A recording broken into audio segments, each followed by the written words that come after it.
Hello there and a very good morning. This is Newsline. I'm Sonali Wanigapadage, and joining us this morning is Vijitha Herath. He's the Janatha Vimukti Peramuna Propaganda Secretary. Good morning to you, Mr. Herath. Yes, good morning, Sonali. It's very nice to see you on an English program because you tend to avoid the English programs and stick to the vernacular medium of Sinhala. There is no any reason for that. Actually, it is better. Yes, but it's great to have you with us. Now, we've seen the Janatha Vimukti Peramuna before this government of good governance came into power. The Janatha Vimukti Peramuna was very vehement in its protesting, and we saw a lot of activism from the JVP.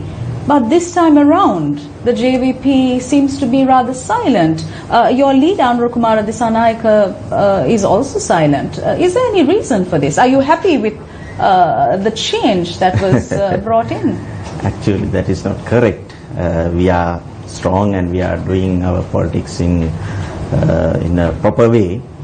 If there is a good thing, we are supporting. If there is a bad thing, we are objecting. That is our principle. We are not objecting all things.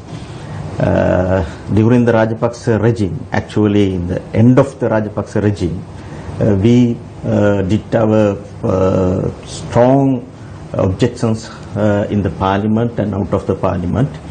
Actually at that time we wanted to change that regime. But there was no any assurance about the new government and good governance, the so-called good governance, and we did not have any positive thinking about the new president and new rule. That's why we told during the last presidential election period, close the Rajapaksa boutique, and we have no any confidence about the new regime or new president. But now the present government has spent 2.5 years. There are some changes in the democratic way. We could have implemented the 19th Amendment, and we could have reduced the executive powers some extent. And likewise, we did some democratic changes. It is better for the country. But as far as concerned the economy and the other political culture, we cannot satisfy with this so-called good governance. Therefore, we are objecting issue by issue, not at all. If there is a good thing, we are supporting. Whatever the government, sometime it may be UNP or it may be SLFP. If it is good for the country, we are supporting. If it is bad, we are objecting. Today also we are objecting strongly some bad things which were introduced by the government. But the biggest controversy came about after the government of good governance came into power, which was the central bank bond issue. Yeah. I mean, right now, it is at the stage of a presidential commission of inquiry. I mean, these are state resources being utilized, being wasted just in vain because of one incident, which has cost the country millions and billions of rupees. Yeah.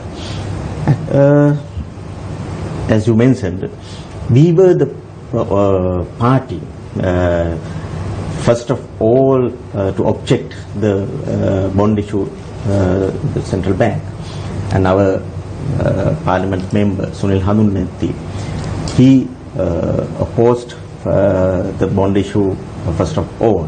He was the person who said to public first of all about the bond deal.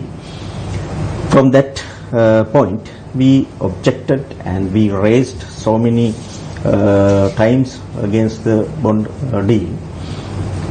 Today, we have completed, we have prepared a COP report regarding the bond deal, and there are many facts in that report. But the problem is government has not taken any steps to stop that dealing with the share market and the economy, especially the perpetual treasuries company. That was the company who directly involved that deal. We proposed to the government, we submit 6 proposals to the government to take immediate actions against the bond issue. In that proposals, we proposed to stop the perpetual treasuries companies all deals. That government did not do that, and now that company is spending their money in various things. They are starting some media institutions, the print media and the electronic media, and they are trying to starting distilleries company. Actually, they are using that money in the black market. They are producing the black money using that people's money. It is very unfortunate thing. But we can't stop calling it unfortunate.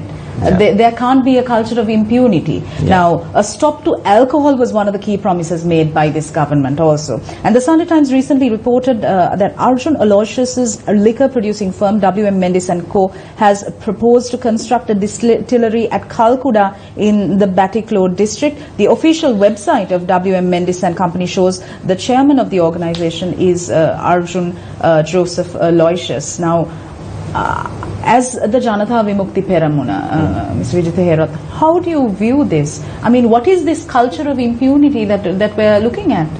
Yes,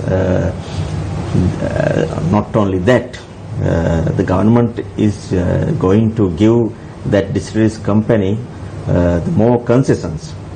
Actually, in that area, the eastern province, if some company starts some project in those areas, those companies will be given more concessions by the government. Such type of company also will be given those concessions. That company use the black money and government give them more concessions.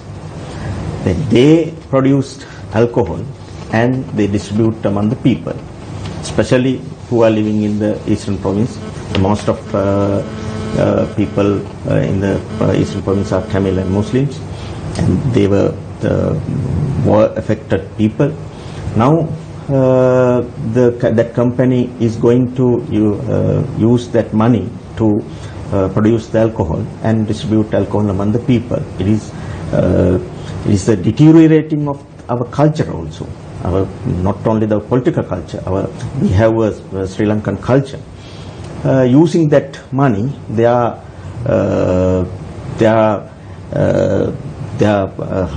doing some harmful things to destroy our culture. Sri Lanka also is trying to go into a knowledge-based economy with education and other accelerated development projects. So this is a complete contrast to that situation. How is the government supposed to react in such a situation? I mean, as the Janatha Vimukti Peramuna, what do you say? Yes, we are opposing. We are saying our saying our ideas, and we are opposing in the parliament and out of the parliament. But the problem is government is doing that because government has majority in the parliament. They have 2/3 majority in the parliament. They have the government. We have only 6 members in the parliament. Though we are opposing all those things, they are doing. That is the situation in our country. Therefore, I think people must learn something. People must learn some lesson from this type of business. If we had a strong power in the parliament, we could have stopped that. But using our 6 members' power, we cannot stop that. We can oppose it. We can make a good awareness program among the people. But without considering those objections, government is doing that. It's interesting that you spoke about awareness. Yeah. So something that we find is that the larger public, the masses, if you will, are not aware of the intricacies, the finer points of these controversies. For example, the central bank bond issue, then the Google Loon project. Since these are technical areas, the general public at large have a difficulty in understanding the controversies behind them. So, don't you think that the Janatha Vimukti Peramuna also has a responsibility and a duty to the general public to create this awareness? Because yes, you have support from the grassroots level public as well. Yes, we have grassroots level power, and we are doing that. Actually, we know we have a responsibility about that. That's why we are doing that. But we think it is not enough, because government power is more than our power, because they have state media powers and the government official powers and military power. All powers belongs to the government. Therefore, using our grassroots power, we cannot stop that. We can start a awareness program. Already we have started that. I think we can increase step by step. When it comes to parliamentarians, the 225 parliamentarians representing the people, the people's interest in parliament, something that we find is that there's a lot of bickering, but there is no talk about policy. So these are the policy makers, but there is no policy being discussed at all in parliament. How do you view this? What is this deteriorating trend that we are seeing? Actually, it has started in 1977. Before that there were, but after the 1977, the deteriorating of the political culture is rapidly increased. That because we've read about statesmen in Sri Lanka, but yeah, now it's very difficult to sort of use that word. If we analyze the economic situation in our country, it is a reality to deteriorate of the political culture. If there is a good economic situation, the stable economic situation in the country, then the political culture also developed in a good manner. But if when the economy is deteriorating, the political culture also deteriorating. That is the reality. I agree with you.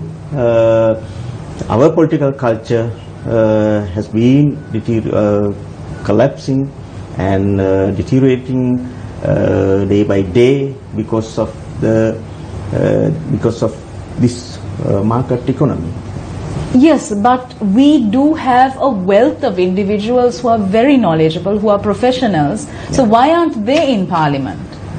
That is the people's fault.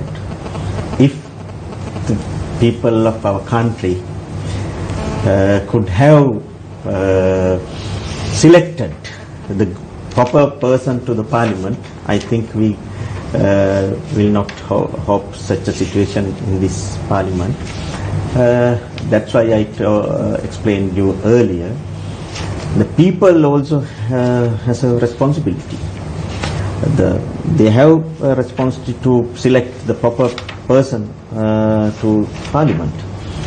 Parliament, now the people are talking about parliament is a joke.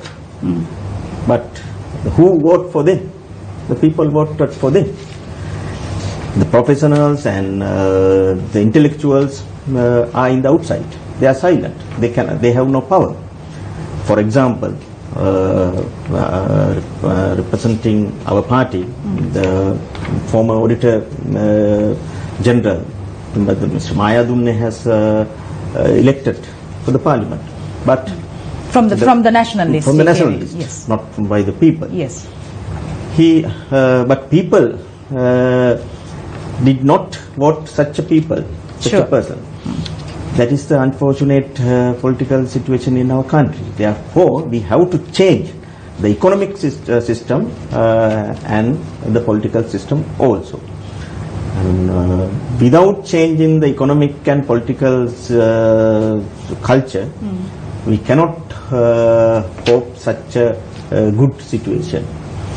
Let's also talk about the human rights situation in the country, given the fact that the sessions at the UNHRC are presently underway in Geneva.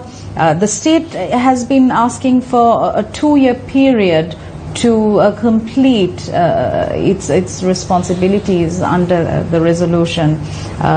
Today, Dr. Harsha De Silva, the Deputy Minister of Foreign Affairs, is due to make a statement to the sessions as well. Now, Sri Lanka has been talking about transitional justice, achieving true reconciliation. However, we're losing time. People, especially the war-affected Sri Lankans in the north, in the east, they are looking for solutions. They are looking for reparation. Has this been achieved? Protecting human rights is a responsibility of the government. Without considering the UNHRC resolution, we must, as a government, we must protect the rights of the people in our country. But this government and the former government do not do that. They do something according to the resolution. As a party, a JVP, that is not our stand. Though Human Rights Council say or not, we must protect our people's right. But if you go to that resolution, actually the government has submitted this resolution not alone. That resolution was prepared by the USA government and Sri Lankan government. Co-sponsored. Joint resolution. In that resolution, the government has agreed so many things to prepare a new constitution and implement the hybrid court. Although there are different views, opposing views with regard to the hybrid court. With the president making his stance clear that foreign judges will not be used. But he would have said that before submitting that resolution. Now he is saying that. And today the Foreign Minister Mangal Samaraweera also said that no, there is no any chance to come the foreign judges to Sri Lanka. According to our constitution, there is no clause to come foreign judges to our country. But they have understood before submit that resolution. They were the people who prepared that resolution. The government prepared that resolution, joint resolution. But in that resolution there is a clause. There is a chance to come the foreign judges because there is a clause. But now they are saying no, according to our constitution there is no any chance to come foreign judges. But Mr. Herath, the responsibility of the government and the head of state is to ensure that the sovereignty of the country is protected, because we have our local, national level mechanisms. So isn't it incumbent upon the head of state and the government in that case to make sure that the structure of the country itself is also secured and safeguarded? Yes, that is the responsibility of the leader of the state. Especially the executive president must protect our sovereignty and territorial integrity in our country. My question is why the president did not see that clause before submitting that resolution. He must he should have removed that clause from that resolution. But moving forward, yeah. How do you think that we should go about as a country to move towards transitional justice and true reconciliation? Actually, without considering the resolution, we as a government must start a reconciliation program. Just after the war in 2009, 26th of May in 2009, as a party, we submitted a proposal. In that proposal, we clearly mentioned that implement the Truth and Reconciliation Commission. Before the UNHRC proposed that. As a party, we proposed that. Then the Rajapaksa regime did not care about that. After that, we again mentioned that proposal to this government, but they did not do that. After passing that resolution in the council, Geneva Council, they said that yes, we are going to implement a reconciliation, Truth and Reconciliation Commission. That's why we said to you, to the people, without considering their interference, we as a country start a domestic system. But there was a domestic system. There was the LLRC. There was the Presidential Commission to look into missing persons. Yeah. There were local mechanisms adopted. Yes, so you're saying they were not successful? Now, all those things were come after interference of the UNHRC. That's called the commission. The former government started that commission. It was also started after the Darusman report, not individually. As a country, we could have done it. Today so also, there is a need to move towards real reconciliation, is what you're saying? Yes, actually. Let's also talk about our system. Let's also talk about constitutional reform. This government came in saying that they will bring in a new constitution. However, there are 6 subcommittee reports. However, there is no movement on it now. Yes. What is the reason for the delay? Now, the SLFE as a party, they are talking about no, we are not going for a referendum. We don't like to go before referendum. Without referendum, how can we abolish the executive system? But as a candidate, the common candidate, the present president has clearly promised to the people abolish the executive presidency from our constitution, from the political system. But now they are talking about no, it is need not. President does not say anything, but some senior cabinet ministers of the SLFE, Vijitha Herath, S.B. Dissanayaka, and so many senior ministers clearly said that no, we are not going for a referendum. That means they are not willing to abolish the executive system. I think it is wrong. Before the election, before the presidential election, the President Maithripala Sirisena has clearly promised to the people to abolish the executive system. But he has curtailed his powers after the 19th Amendment. However, the constitutional reform process, there was a steering committee appointed, and there was an entire process with the parliament being converted to a constitutional assembly. But still there is a delay. Yeah. And that can't be excused, can it? Yes, because of that reason. Now, some political parties, not only some parties, especially the SLFE, they are trying to retain the executive presidency system in the new constitution also. It is a violation of the mandate. That's why the reason for the delay. There are some other issues as far as concerned the ethnic issue. There are some contradiction among various political parties, but there is a mechanism. There are 6 committees in the parliament. All those reports have submitted already, and only the steering committee must bring the final decision. The main problem of the delay is the contradiction of the abolishing of the executive system. Mr. Vijitha Herath, you have spoken extensively across different forums about the corruption and fraud perpetuated by governments, not just one government, but throughout your political career. You have been rather vocal, which is why I am asking you this question. Even with regard to this government, whenever there has been controversy, we have seen you at press briefings, media briefings, addressing the public.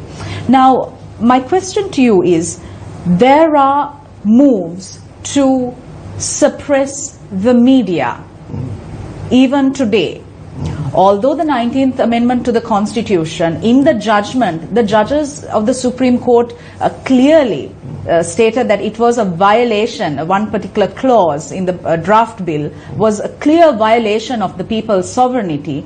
There are still moves to suppress the media, but the media is the fourth pillar of government, and it is the media that always brings to the public controversies, etc.